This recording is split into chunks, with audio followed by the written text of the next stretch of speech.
Welcome to our channel master logical universe. आज इस video में हम लोग डिस्कस करेंगे प्रैक्टिस सेट नंबर 2.2। थोड़े कॉन्सेप्ट्स हैं उसके, पहले वो डिस्कस करेंगे, ठीक है। एंड देन जो प्लेइंग कार्ड है, पैक ऑफ प्लेइंग कार्ड, उसको डिस्कस करेंगे and then will proceed to solving part of 2.2, ठीक है। उससे पहले ये कुछ टर्म्स है which are obviously used in which will be used in practice set 2.2। तो इसको अच्छे से समझेंगे। Without understanding all this things we would be it will be very difficult to because वहां पे समझना, ठीक है। तो यहाँ पे समझ लेते हैं, ठीक है। तो पहला topic random experiment. Random experiment क्या है? रैंडम एक्सपेरिमेंट मतलब the experiment in which results are known in advance but none of them can be predicted certainly and there is equal possibility for each result is known as random experiment। यानी जो भी experiment, यानी कुछ हम कोई चीज के साथ एक्सपेरिमेंट कर रहे हैं और उसमें अगर पॉसिबिलिटीज देखना चाह रहे हैं, ठीक है, तो उसका रिजल्ट हमको पहले से मालूम है। फॉर एग्जांपल अगर एक कॉइन है, कॉइन को टॉस किया तो उसका रिजल्ट हमको तो पता है। रिजल्ट पता है कि टॉस किया तो या तो फिर हेड आएगा या तो फिर टेल आएगा। बट देन क्या हम श्योर है? नहीं ना, श्योर है। हमको बस पता है कि पॉसिबली हेड आ सकता है या टेल आ सकता है। बट देन अगर हम सोचे कि अभी हेड आए तो जरूरी नहीं है हेड आएगा, टेल भी आ सकता है। बाद में सोचे कि टेल आए तो जरूरी नहीं है टेल आएगा, ठीक है। तो पॉसिबली जिसमें पॉसिबिलिटीज है, ठीक है, मगर 100% श्योर नहीं है, तो वो रैंडम एक्सपेरिमेंट है, ठीक है।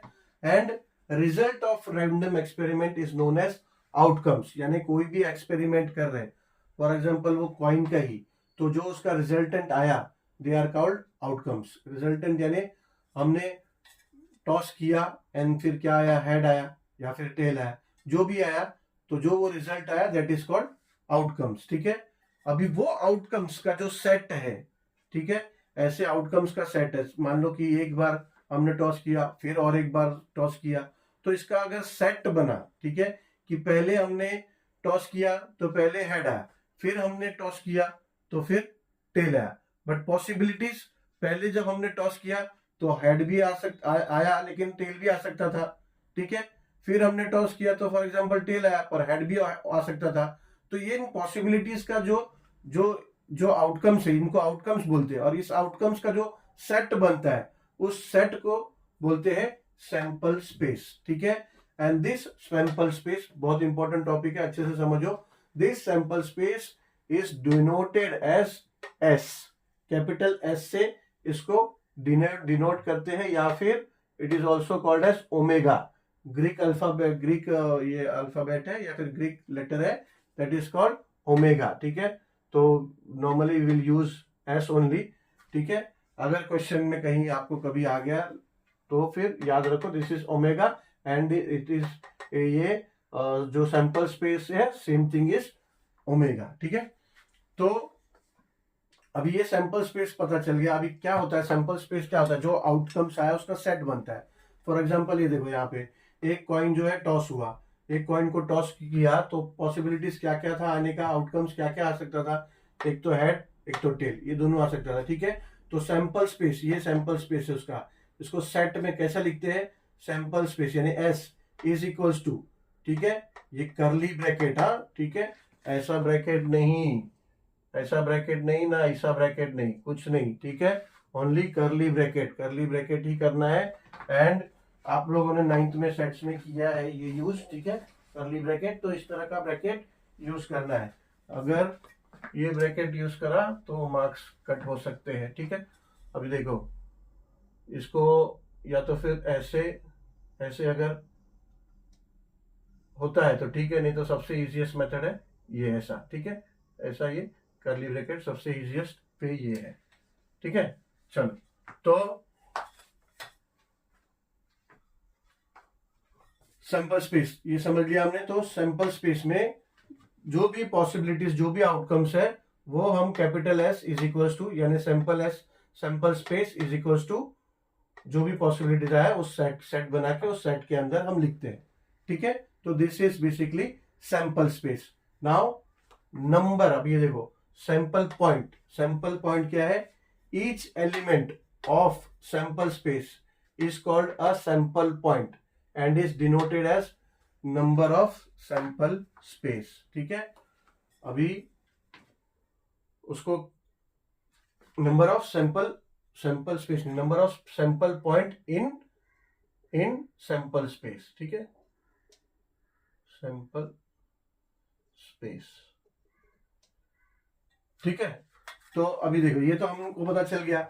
अभी इफ सपोज यही एग्जांपल पहले कंसीडर करते हैं, इसके ऊपर बात किया था ना हमने कि सैंपल स्पेस, अगर एक कॉइन टॉस हुआ तो सैंपल स्पेस में क्या उसका आउटकम जो जो हो सकता था, हेड या टेल।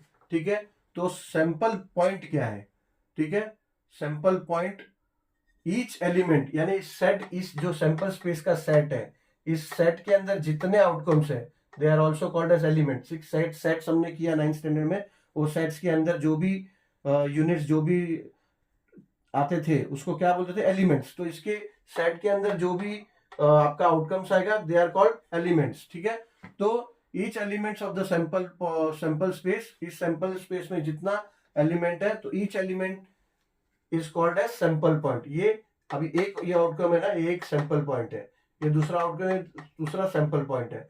तो यहाँ पे तो आप आउटकम्स लिखते हो, ठीक है, यहाँ पे हम जो आउटकम्स आया वो लिखते हैं, मगर यहाँ नंबर ऑफ सैंपल पॉइंट इसको ऐसे लिखते हैं, ये डिनोट होता है n ऑफ s यानी नंबर ऑफ सैंपल पॉइंट।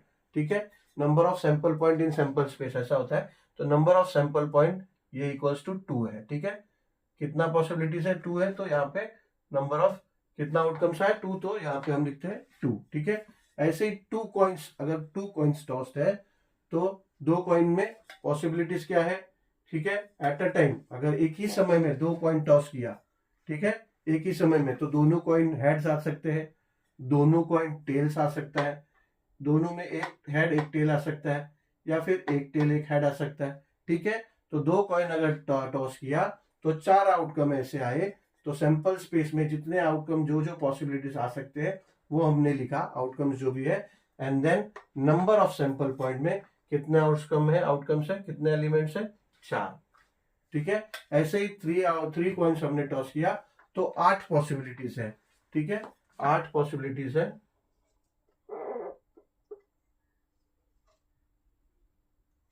ठीक है, 8 पॉसिबिलिटीज है, या तो तीनों हेड्स आएंगे, या तो तीनों टेल्स आएंगे, या तो 2 हेड 1 टेल आएगा, एक तो एक हेड टेल हेड आएगा, या तो एक टेल 2 हेड आएगा, या तो एक हेड 2 टेल्स आएगा, या तो टेल्स हेड आएगा, या तो टेल या टेल हेड टेल आएगा। ठीक है, तो इतने 8 पॉसिबिलिटीज है।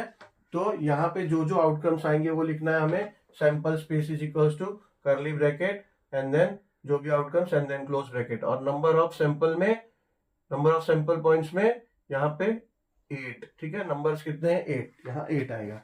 ऐसे ही अडाई इज ट्रू, डाइस देखा आपने, उसको यहाँ पे डाइस। ठीक है, डाइस एक है, अगर डाई हमने थ्रो किया तो वो डाई में 6 पॉसिबिलिटीज है। ठीक है ना, उसके 6 फेसेस होते हैं, हर फेसेस पे 1 से 6 नंबर तक उस पर प्रिंटेड होता है, 1 number, 2 number, 3 number, 4 number, 5 number और 6 नंबर। ठीक है, क्यूबिकल शेप होता है, हर तरह से वो स्क्वायर होता है, तो वो क्यूबिकल शेप होता है।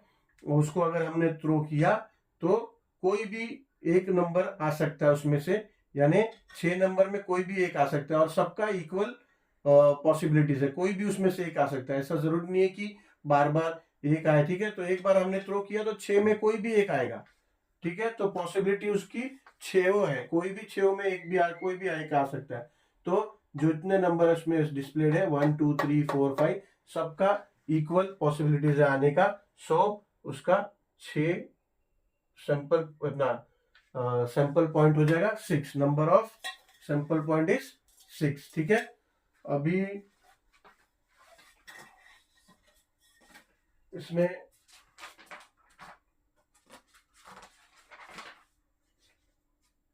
दो तीन टॉपिक और है डिस्कस करना है, वो डिस्कस करते हैं। उसके बाद प्लेइंग कार्ड का एक्सप्लेनेशन है, प्लेइंग कार्ड का एक्सप्लेनेशन करेंगे, बिकॉज इंपॉर्टेंट है। हो सकता है कि सभी लोगों को प्लेइंग कार्ड की जानकारी ना हो, कितने प्लेइंग कार्ड में जो प्लेइंग कार्ड में कितने कार्ड्स होते हैं, कितने नंबर्स होते हैं, कितने कलर्स के होते हैं, ठीक है।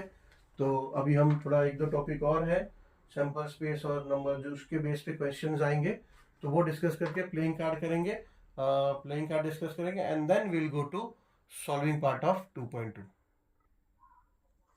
चलो, हमने टू डाइस, अब सिंगल डाइस का हमने देखा कि if a dice single dice throw है तो क्या हो सकता है, sample space, outcomes and number of points क्या है उसमें, नंबर ऑफ सैंपल पॉइंट्स, वो देखा, ठीक है। अब उसके बाद अगर टू डाइस, अगर if two dice and throws, two dices are thrown, then what will be the sample space, outcomes, ठीक है, या फिर सैंपल स्पेस में आपके सैंपल पॉइंट कितने होंगे, ठीक है। अभी देखो, टू डाइस अगर थ्रो करेंगे तो उसमें टोटल 36 पॉसिबिलिटीज है, ठीक है ना। टू डाइस थ्रो करेंगे तो या तो होगा दोनों एक एक आएगा, या फिर एक एक आएगा, एक में दो आएगा, या फिर एक में एक आएगा दूसरे में तीन आएगा, एक में एक आएगा दूसरे में चार आएगा, एक में एक आएगा फिर दूसरे में पाँच आएगा, एक में एक आ सकता है दूसरे में छः आ सकता है, एक में दो आ सकता है, एक में एक आ सकता है, एक में तीन आ सकता है, इसमें एक में तीन में छः आ सकता है, ठीक है। तो ऐसे 36 पॉसिबिलिटीज है, ठीक है। इतने उसमें पॉसिबिलिटीज है कि इतना आउटकम्स आ सकता है, ठीक है। तो sample space is equal to ऐसा लिखा जाता है, ठीक है, 36 पॉसिबिलिटीज के लिए। एंड देन ऐसा हो सकता है कि क्वेश्चन आए, क्वेश्चन में इतने पॉसिबिलिटीज दिए हो और इसके बारे में फिर पूछे, ठीक है, इसके अंदर के बारे में पूछे, कुछ कुछ क्वेश्चंस उसके अंदर से आए, ठीक है, ऐसा भी आता है। और अगर number of sample points in sample space पूछा तो number of sample point will be 36, ठीक है। अभी ये देखो, अ card is drawn from a pack bearing numbers from 1 to 25, यानी कार्ड का पैक है, ठीक है, कार्ड का पैक है 25 कार्ड है, उसमें 1 से 25 नंबर तक के उसमें कार्ड्स है, ठीक है। इसमें कंफ्यूज मत हो जाना, they are not talking about that's well shuffled playing cards, ठीक है। वेल शफल्ड प्लेइंग कार्ड्स और pack of card with 52 number, clearly वो मेंशन होगा और क्वेश्चन उस टाइप का होगा। इसमें अच्छे से क्वेश्चन पढ़ने का, नहीं तो फिर वो और ये इसमें मिक्सअप नहीं कर देने का। ऐसा कुछ टॉपिक आ सकता है जस्ट टू कंफ्यूज, ऐसा कुछ भी टॉपिक आता ही है, ठीक है। ये अभी दूसरा प्ले, ये नॉर्मल कार्ड का बात करें कि एक पैक है, एक उसमें 25 कार्ड का पैक है, उसमें 1 से 25 कार्ड का नेमिंग किया है। तो अगर उसमें से पॉसिबिलिटीज है तो कितना पॉसिबिलिटी होगा, यानी सैंपल स्पेस क्या होगा, तो 25 कार्ड है तो 25 में कोई भी एक आ सकता है, तो 25 पॉसिबिलिटीज है। एक भी आ सकता है, 25 भी आ सकता है, 20 भी आ सकता है, 16 भी आ सकता है, 24 भी आ सकता है, कोई भी आ सकता है, ठीक है। सो यहाँ पे 1 2 3 4 जो भी जितने नंबर है यहाँ पे आएंगे सैंपल स्पेस में, and number of sample point will be 25, ठीक है। नेक्स्ट टॉपिक है ऑब्वियसली वही हमारा प्लेइंग कार्ड का, वेल शेपर्ड प्लेइंग कार्ड, मगर उसका हम पहले, उससे पहले एग्जैक्टली प्लेइंग कार्ड कितने कार्ड्स होते हैं, कितने कलर्स होते हैं, क्या होते हैं ना, उसको पहले ब्रीफली समझते हैं, and then will come to understand the random experiment, sample space and sample point of the playing card, ठीक है। पहले प्लेइंग कार्ड को अच्छे से समझ लेते हैं। चलो आओ समझते हैं प्लेइंग कार्ड्स को। Playing cards, there are total 52 cards in a pack, यानी जो एक पैक होता है, एक सेट होता है जो कार्ड का, उसमें टोटल प्लेइंग कार्ड के सेट में 52 कार्ड्स होता है, ठीक है। टोटल 52 कार्ड्स का पैक होता है, उसमें 26 रेड कार्ड होते हैं, ठीक है, रेड कलर के 26 कार्ड्स होते हैं और 26 ब्लैक कलर कार्ड्स होते हैं, ठीक है। And they are further divided into, आगे वो कैसे विभाजित हुए, ठीक है। रेड कलर के ना दो टाइप है, उसमें जो 26 है उसमें आधे यानी 13 हार्ट कार्ड्स होते हैं, ठीक है। रेड कलर के हार्ट के 13 कार्ड्स होते हैं, एंड देन 13 डायमंड के कार्ड्स होते हैं, रेड कलर के डायमंड कार्ड्स होते हैं 13 नंबर्स, ठीक है। अब ऐसे ही जैसे 26 कार्ड ये है और दो अलग अलग शेप में डिवाइडेड है, हार्ट एंड डायमंड, ऐसे ही ये जो ब्लैक कार्ड है 26 नंबर्स, ये भी दो शेप में डिवाइडेड है, ठीक है। 13 club cards and 13 spade cards, ठीक है। ये लीफ शेप होता है, स्पेड कार्ड बोलते हैं, ये क्लब कार्ड्स, ठीक है, ये diamond cards and heart cards, ठीक है। अब there are 4 sets of each type, ठीक है ना, ईच टाइप का उसमें ऐसा 4 सेट्स है, ठीक है, अलग अलग 4 सेट्स है। अब ईच टाइप में, ईच सेट में 13 कार्ड है, ठीक है। 13 कार्ड कैसे, फ्रॉम नंबर 1 to 13, बट क्या है, वो 1 to 13 सीरियल वाइज ऐसा नंबरिंग नहीं है, ऑब्वियसली देर उनका जो पावर है 1 to 13 है ऐसा, but then card number 1 is called as ace card, ठीक है। हिंदी में उसको एक्का बोलते हैं, सबसे वो बड़ा कार्ड होता है 1 नंबर कार्ड, उसको एस कार्ड बोलते हैं, ठीक है, एस कार्ड। और 11, 12, 13, 11 को बोलते हैं जैक, 11 जो नंबर का कार्ड होता है उसको बोलते हैं जैक, ठीक है, तो उस पर जैक ही डिस्प्लेड होता है या फिर जे लिखा होता है। 12 नंबर का जो है उस कार्ड को बोलते हैं क्वीन, ठीक है, क्वीन या फिर क्यू लिखा होता है। और जो 13th नंबर कार्ड है उस पे उसको किंग या फिर उसके ऊपर के लिखा होता है, या फिर किंग और किंग का ऐसा पिक्चर होता है, क्वीन में क्वीन का पिक्चर होता है और जैक में सोल्जर का पिक्चर होता है, ठीक है। तो ऐसे 13 कार्ड है, ठीक है। अभी जो टोटल 4 नंबर्स ऑफ एस यानी 4 सेट है, तो चारों सेट में 1 नंबर का कार्ड है, बट 1 नंबर में ए लिखा नहीं होता है, उसमें ए लिखा होता है, ठीक है, ए, ठीक है। तो चारों कार्ड जो है 1 नंबर के यानी ए लिखा होगा उसमें, तो 4 कार्ड्स होंगे, ठीक है। इसका भी एक ए होगा, इसका भी, हर नंबर का कार्ड चारों में से एक एक होगा, तभी तो वो 4 सेट हुआ, ठीक है। तो अगर समझो क्वेश्चन आया ए इसका कि कितना कार्ड्स होता है, तो 4 कार्ड्स होते हैं, चारों अलग अलग टाइप के, ठीक है। 4 numbers of jack denoted with J, और पिक्चर होगा जैक का, ठीक है, यानी सोल्जर का। 4 numbers of queen denoted with queen, या फिर क्वीन का पिक्चर है उस पर। 4 numbers of king denoted with के, ठीक है, और किंग का पिक्चर है उस पर। तो इन तीनों कार्ड को, ठीक है, क्वीन, अपना jack, queen and king card को ऐसा 12 नंबर्स हो गए, ठीक है। चारों में से चारों एक एक होंगे, तो ऐसे 4 4 4 ऐसे 12 कार्ड हो गए। ये 12 कार्ड को बोलते हैं फेस कार्ड्स, ठीक है।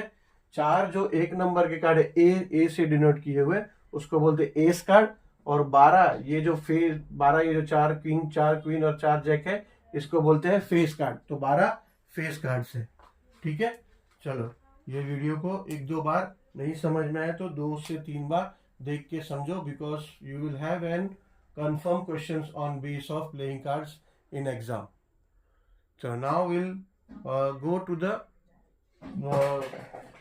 sample space and sample points, possibilities का कैसा है, and then that will be the last topic in the concept part, and then we'll go to solving practice set 5.2. चलो, ये लास्ट टॉपिक है, मतलब ये हमने छोड़ दिया था because I wanted to discuss the cards first, exactly कौन सा कार्ड है, अदरवाइज डायरेक्टली ये टेबल समझाने पे शायद अच्छी तरह से समझ नहीं आता, ठीक है। तो अभी हमने कार्ड्स को समझ लिया, किस तरह के कार्ड होते हैं, कितने रंग के होते हैं, कितने कार्ड्स होते हैं, ठीक है। तो अगर समझो रैंडम एक्सपेरिमेंट कार्ड्स पे हुआ, अ card is drawn from a well shuffled pack of 52 playing cards, like ये 52 प्लेइंग कार्ड्स का पैक है, उसमें से अगर कोई एक कार्ड निकालना हो, कोई बंदा उसमें से एक कार्ड अगर विड्रॉ कर रहा है, निकाल रहा है, तो पॉसिबिलिटीज कितना होगा, सैंपल स्पेस उसमें क्या क्या हो सकता है, ठीक है। अब उसमें 52 कार्ड है, 52 कार्ड्स है, अलग अलग सेट्स है उसका, डायमंड शेप के 13 कार्ड है, स्पेड शेप के 13 कार्ड है, हार्ट शेप के 13 कार्ड है, क्लब स्पेड के 13 कार्ड है, ठीक है। ऐसे 13 के 4 सेटर्स में कोई भी हो सकता है, कोई भी। तो उसमें सैंपल स्पेस में सभी कार्ड्स का नंबर, नाम, ठीक है, आएगा इस तरह से, एंड देन उसमें पॉइंट में, सैंपल पॉइंट में 52, ठीक है, टोटल 52 नंबर्स ऑफ कार्ड्स है, तो 52 में सबकी पॉसिबिलिटी इक्वल है, कोई भी आ सकता है, ठीक है। चलो, now we will start with practice set number 5.2, ठीक है, 5.2 सॉल्व करेंगे। Will solve exercise number 5.2। तो 5.2 का फर्स्ट क्वेश्चन है, for each of the following experiments write sample space and number of sample point NS। ठीक है, नंबर ऑफ सैंपल पॉइंट। अभी हमारा कॉन्सेप्ट क्लियर है। अभी अभी हमने किया कि सैंपल स्पेस क्या है एंड सैंपल पॉइंट क्या है। ठीक है, so the first sub question for question number 1 is one coin and one die are thrown. ठीक है, आर थ्रोन साइमल्टेनियसली, यानी एक डाई और एक कॉइन साइमल्टेनियसली एक साथ थ्रो किया तो क्या पॉसिबिलिटीज है। ठीक है, अभी देखो डाई में तो ज्यादा है, 6 फेसेस है। ठीक है, कॉइन का तो 2 फेसेस है, पर देखो फिर भी पॉसिबिलिटीज कितनी बढ़ जाएगी। देखो डाई पहले या तो एक एक एक फर्स्ट एक फेस वाला आ सकता है। ठीक है, या तो फिर 2 वाला आ सकता है। ठीक है, या तो फिर 3 वाला आ सकता है, या तो फिर 4 वाला आ सकता है, या तो फिर 5 वाला आ सकता है, या तो फिर 6 वाला आ सकता है। ठीक है, ये 6 में से कुछ भी आ सकता है। ठीक है, और तब इसके कॉइन के फेसेस क्या होंगे, कॉइन का फेसेस हेड होगा। ठीक है, लेट्स से अगर 6 बार, मतलब 6 बार नहीं, एक्चुअली एक ही बार दोनों को हमने साइमल्टेनियसली किया, तो पॉसिबिलिटीज तो 6 में किसी की भी है। नंबर 6 भी आ सकता है, 5 भी आ सकता है, 4 भी, 3 भी, 2 भी। ठीक है, तो हम ये एक्सपेक्ट कर, पहले ये सोचते हैं कि अगर एक आता तो शायद एक के साथ हेड आता। ठीक है, अगर 2 आता तो शायद 2 के साथ हेड आता। अगर 3 आया होता तो भी हेड अगर शायद आया होता। ठीक है, 4 आया होता तो 4 के साथ हेड आया होता। 5 आया होता तो 5 के साथ हेड आया होता। 6 आया होता तो 6 के साथ हेड आया होता। ठीक है, ये इसलिए मैंने बताया क्योंकि पॉसिबिलिटीज देखो इतने ही नहीं है, और भी पॉसिबिलिटीज है। ठीक है, अभी तो सिर्फ हमने देखा कि हेड हेड हेड हेड, मगर टेल भी तो आ सकता था। टेल भी तो उसके एक के साथ आ सकता था। अगर डाइस का एक नंबर आया तो टेल भी आ सकता है। ऐसे ही टेल आए साथ में 2 के साथ, ऐसे ही टेल आ सकता है 3 के साथ, ऐसे ही टेल आ सकता है 4 के साथ, ऐसे ही टेल आ सकता है 5 के साथ, या फिर टेल आ सकता था 6 के साथ। ठीक है, यानी अभी देखो पॉसिबिलिटी कितनी बढ़ गई, यानी 12 पॉसिबिलिटीज है, 12 आउटकम्स है। ये आउटकम में कोई भी एक आ सकता है, यानी एक डाई अगर उसके साथ में कॉइन और डाई दोनों साइमल्टेनियसली थ्रो करते तो हो सकता है कि ए डाई में 1 आए तो हेड आए, या फिर डाई में 1 आए तो टेल आए। ऐसे ही डाई में अगर हो सकता था कि 2 आए तो हेड आए, या तो फिर 2 आए तो टेल आए। ठीक है, ऐसा टोटल 12 आउटकम्स हो सकते हैं। ठीक है, तो इसमें आउटकम्स हमें जो जो आ सकते थे वो लिखना है, और यहाँ पे total space, total sample point. ठीक है, तो सैंपल स्पेस में जो जो पॉसिबल आउटकम्स आ सकते थे, ऐसे 12 आउटकम्स है, और नंबर ऑफ सैंपल पॉइंट 12 हो गए। ठीक है, ऐसा लिखना है आंसर में। अभी the arrow is rotated and it stops randomly on disc, find out on which colour it में स्टॉप। ठीक है, अभी ये जो डिस्क है it is not kept vertically, या इट इज केप्ट हॉरिजॉन्टली। ठीक है, क्योंकि ऐसा किसी ने बोल दिया कि बाबा ये तो बाय ग्रेविटी तो ये कांटा कभी भी ब्लू पे ही रुकेगा। ठीक है, तो ऐसा नहीं है, वो हॉरिजॉन्टली, इसके लिए मैंने क्लियर कर दिया कि वो समझो डिस्क हॉरिजॉन्टली रखा है। ठीक है, सो ऑब्वियसली अगर हॉरिजॉन्टली रखे तो फिर उसको ऐसा धक्का मारो तो कहीं भी जाके वो रुकेगा, बट ग्रेविटी से अगर वर्टिकल है तो ऐसे ही ऑब्वियसली बात सही है कि अगर वर्टिकली रखा है ये डिस्क तो हमेशा ब्लू पे ही आके रुकेगा। ठीक है, but don't consider it as vertically, it is kept in horizontally. अभी आपको हॉरिजॉन्टली में बुक में कैसे दिखाया जाए या फिर बोर्ड में कैसे दिखाया जाए। ठीक है, तो ये ऐसे है, so consider it as horizontal. तो अगर समझो कि ऐसे कांटा को रैंडमली घुमाया जाए, ठीक है, एक बार, तो फिर पॉसिबिलिटी क्या हो सकता है, तो पॉसिबल ये है कि वो येलो पे स्टॉप होगा, पॉसिबल ये है कि ब्लू पे स्टॉप होगा, पॉसिबल तो ग्रीन पे भी है, पर्पल पे भी, रेड पे भी, ऑरेंज पे, यानी 7 कलर है। कितने कलर है? 1 2 3 और 4 5 6, यानी 6 कलर है और 6 में कहीं ना कहीं इक्वली पॉसिबल है। ठीक है, तो कहीं न कहीं भी वो पॉसिबली रुक सकता था। यानी सैंपल स्पेस में क्या आएगा? रेड से अगर शुरू करें तो red, orange, yellow, blue, green, purple. ठीक है, 6 कलर में कहीं भी वो एरो जाके रुक सकता है। ठीक है, तो नंबर ऑफ सैंपल पॉइंट्स कितने हो जाएंगे? 6। 6 कलर है, 6 में कहीं भी वो रुके तो 6 number of sample point will be 6। ठीक है, अभी इन मंथ ऑफ मार्च, एक मिनट कैलेंडर ड्रॉ करता हूँ, कैलेंडर ड्रॉ नहीं किया।